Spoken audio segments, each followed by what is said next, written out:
cheapest entry-level type of motorsport for aspiring drivers of all ages to master basic skills before moving up the ladder of motorsports.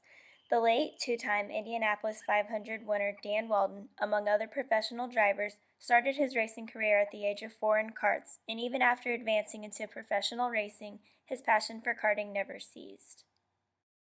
So, going back, now I understand you were quite the go-karter growing up, is that right? Yeah, I did. Had a lot of success in go-karts and had a lot of good times. And actually, I think the last few weeks I've been in a go-kart a lot. So it's honestly, for me, it's the purest form of motorsport. It really is.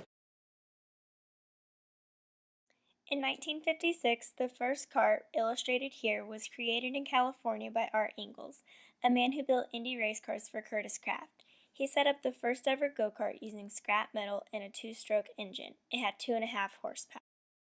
In 1957, others saw potential in Ingalls' little car and sought out to create their own. A man named Bill Rolls partnered with Duffy Livingstone and Roy Desbrow, and together they built their own version of the little race car. They kept building more and more karts, and finally the birth of kart racing was born when they began racing in the Rolls Bowl parking lot. In 1958, with the help of Rolls, Livingstone, and Desbrow, the first kart manufacturer, Go-Kart Manufacturing Co., was born and offered do-it-yourself kits, so soon everyone had one. In 1959, McCulloch Motors, originally a manufacturer of chainsaws, came on board and began to produce engines for go-karts. While some of the earliest karts raced on tracks that were no more than a path in the field, some raced on paved roads, and in 1959, Go-Kart Manufacturing Co. finally built the first kart designated for go-karts. During the 1960s, the fad stage began to diminish due to a combination of cost and disappearance of local tracks and programs. There were no sanctioning bodies that cared to control the cost of the racing programs, so it began to get increasingly expensive. The design of karts was also changing rapidly, along with parts and engines. There was a lack of competition between racers because no two cars were on the same setup to compete. In the middle of the 1960s, many European-built engines found their way into American karting. During the 1970s, kart design evolved. Today's modern go-kart designs came into force. The engines that were originally placed behind the seat were moved to the side of the kart. This way, air conditioning was more effective, in addition to benefiting drivers with more legroom. The leading engine manufacturer, McCulloch Motors, was bought by Black & Decker, a company that had no interest in building go-kart engines. While Yamaha engines gained in popularity, Briggs & Stratton became the leading producer of go-kart engines. In 1971, the World Karting Association was formed to regulate and promote the sport of competitive karting. The WKA establishes rules and procedures to set standards for sanctioned tracks to conduct annual championships for various types of karting. In the 1980s, the formation of the WKA and other sanctioning bodies helped karting become recognized as an organized and competitive sport. Different forms of go-karting were recognized as well, such as oval racing on dirt, asphalt, and even indoor karting during the winter months. In the 1990s, after being exposed to motorsports, many fans looked to karting as a level they could participate in. As kart racing became more competitive, many realized that it was more than just a sport, but an entry level to more advanced disciplines of motorsports. This image shows the typical route drivers would take before making it to the IndyCar Series. The foundation of the pyramid is karting with 5 to 75 horsepower, USF 2000 with 170 horsepower, Star Mazda Series with 250 horsepower, the Indy Lights with 420 horsepower, and finally at the top of the pyramid is the IndyCar Series with an incredible 700 horsepower. Without an entry-level racing like karting, aspiring drivers would have less opportunity to be successful in higher series. As more people have realized the opportunities that come with karting, the more popular it's become in recent years and will continue to grow. As karting has gone pro over the past decade, WKA and other sanctions work hard to put together and promote events across the U.S. that bring together the most talented drivers of select classes to compete, whether it's men or women, black or white, young or old.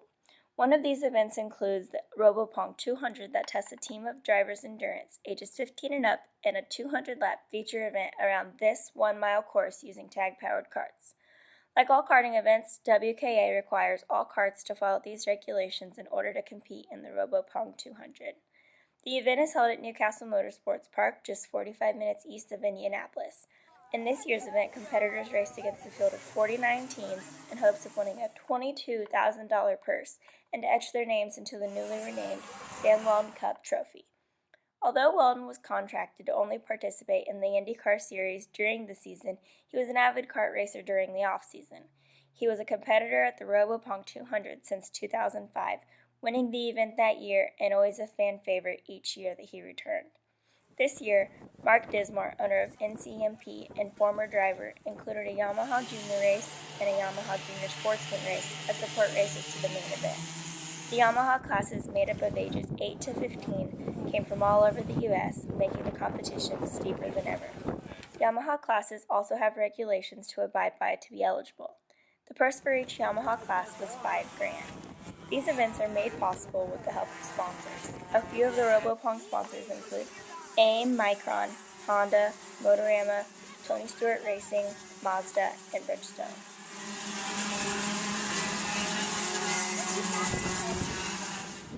RoboPong is one of the many events where people come from various places to attend.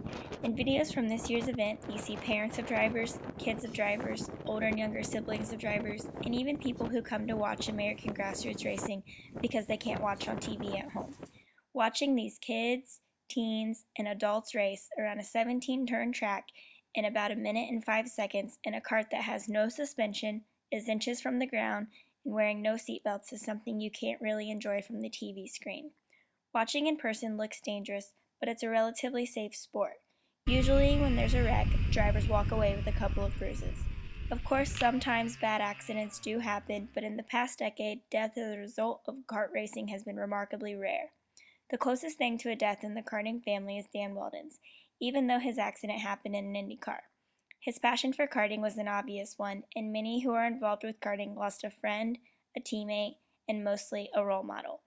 Almost every kart through the pits honors Dan in some way. Kart racing is something that is very close to my heart, Weldon said. It's how I got my start in racing when I was 4 years old, and once you develop a love for kart racing, it never goes away, no matter how successful a racing career you might develop over the years in other disciplines. Dan Weldon has called karting the purest form of motorsport numerous times.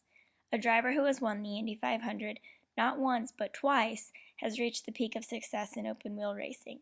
So whether you're racing in hopes of Indy 500, an Indy Lights win, a Star Mazda win, or a USF 2000 win, your first step is usually right here.